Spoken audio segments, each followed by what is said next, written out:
If you're still struggling with consent, just imagine instead of initiating sex, you're making them a cup of tea. You say, "Hey, would you like a cup of tea?" And they go, "Oh my God, fuck yes, I would fucking love a cup of tea. Thank you."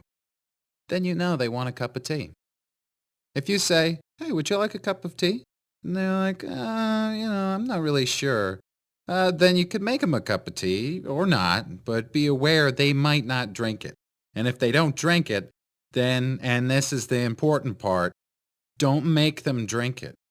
Just because you made it doesn't mean you are entitled to watch them drink it. And if they say no thank you, then don't make them tea at all. Just don't make them tea. Don't make them drink tea. Don't get annoyed at them for not wanting tea. They just don't want tea, okay? They might say, "Yes, please. That's kind of you." And then when the tea arrives, they actually don't want the tea at all. Sure, that's kind of annoying as you've gone to all the effort of making the tea, but they remain under no obligation to drink the tea.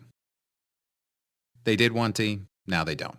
Some people change their mind in the time that it takes to boil the kettle, brew the tea, and add the milk. And it's okay for people to change their mind.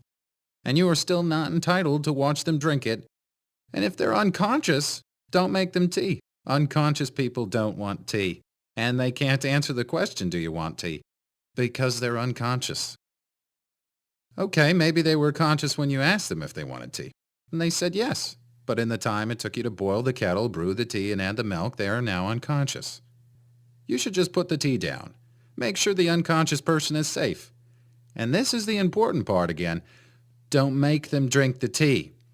They said yes then, sure, but unconscious people don't want tea.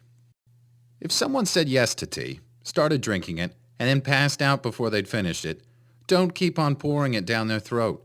Take the tea away. Make sure they're safe, because unconscious people don't want tea. Trust me on this.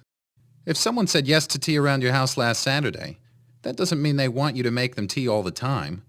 They don't want you to come around to their place unexpectedly and make them tea and force them to drink it going, "But you wanted tea last week."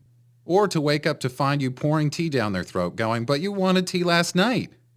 But if you can understand how completely ludicrous it is to force people to have tea when they don't want tea, and you're able to understand when people don't want tea, then how hard is it to understand it when it comes to sex? Whether it's tea or sex, consent is everything. And on that note, I'm going to go make myself a cup of tea.